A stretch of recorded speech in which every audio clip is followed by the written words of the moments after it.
Assalamualaikum warahmatullahi wabarakatuh.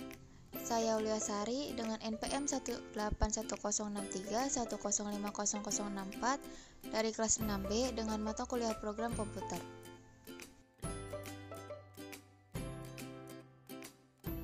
Materi yang akan kita bahas kali ini yaitu tentang pengertian SPSS, data statistik, cara menggunakan aplikasi SPSS, dan kesimpulan.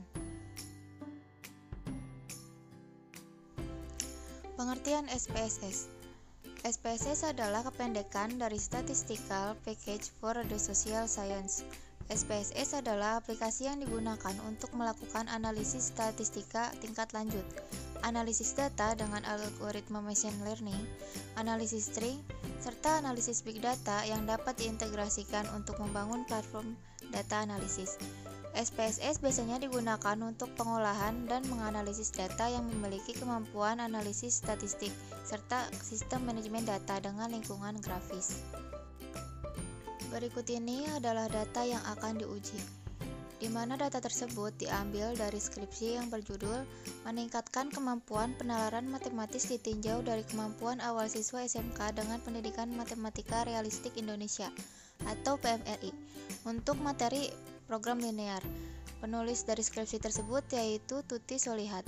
Pada tahun 2018, program studi pendidikan matematika, Fakultas Tarbiyah dan Keguruan, Universitas Islam Negeri Raden Intan Lampung. Berikut adalah data dari skripsi yang berjudul Meningkatkan Kemampuan Penalaran Matematis Ditinjau dari Kemampuan Awal Siswa SMK dengan Pendidikan Matematika Realistik Indonesia atau PMRI untuk materi program linear, di mana penulisnya yaitu Tuti Solihat. Pada tahun 2018, program studi pendidikan matematika Fakultas Tarbiyah dan Keguruan Universitas Islam Negeri Raden Intan Lampung. Berikut adalah data dari skripsi yang kita ambil itu terdapat kelas kontrol dan kelas eksperimen, di mana terdapat kelas kontrol yaitu pretest dan posttestnya, dan kelas eksperimen juga terdapat pretest dan posttestnya.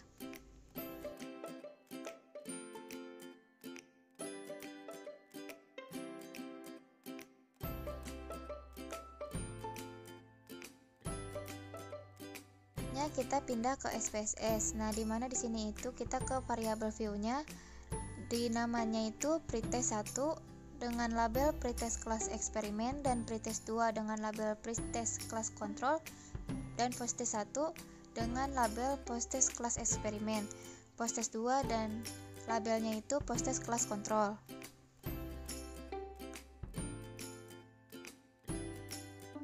Selanjutnya kita pindah ke data view, di mana dari data yang kita ambil tadi dari skripsi itu kita pindahkan, di mana nilai pretest 1-nya dan pretest 2, posttest 1 dan nilai-nilai posttest 2-nya. Selanjutnya kita akan mencari tahu apakah data tersebut normal atau tidak. Nah, kita di sini itu klik analyze, lalu ke descriptive statistik dan explore. Lalu terdapat pretest kelas eksperimen, cantumkan ke dalam dependent list, dan pretest kelas kontrol masukkan ke dalam dependent list juga. Lalu selanjutnya kita klik plot, dan di situ kita karena mencari nilai tersebut atau data tersebut normal atau tidak, maka kita checklist normality plot with test dan continue. Lalu display di bawahnya itu pindahkan ke plot, lalu klik OK. Nah, berikut adalah nilai normalitas dari data yang tadi kita ambil. Dan untuk mengetahui data posttest yang kita ambil tadi normal atau tidak dengan menggunakan cara yang sama. Kesimpulan yang dapat kita ambil yaitu SPSS adalah sebuah program aplikasi yang memiliki kemampuan analisis statistik cukup tinggi serta sistem manajemen data pada lingkungan grafis, dengan menggunakan menu-menu deskriptif dan kotak-kotak dialog yang sederhana, sehingga mudah untuk dipahami cara pengoperasiannya. Kegiatan-kegiatan yang tadinya belum bisa dilakukan saat ini sudah dapat dilakukan dengan komputer. Penggunaan komputer dapat membuat pekerjaan seseorang menjadi lebih mudah, cepat, dan akurat. Sekian pemaparan dari saya tentang cara penggunaan program SPSS untuk menguji normalitas data statistik.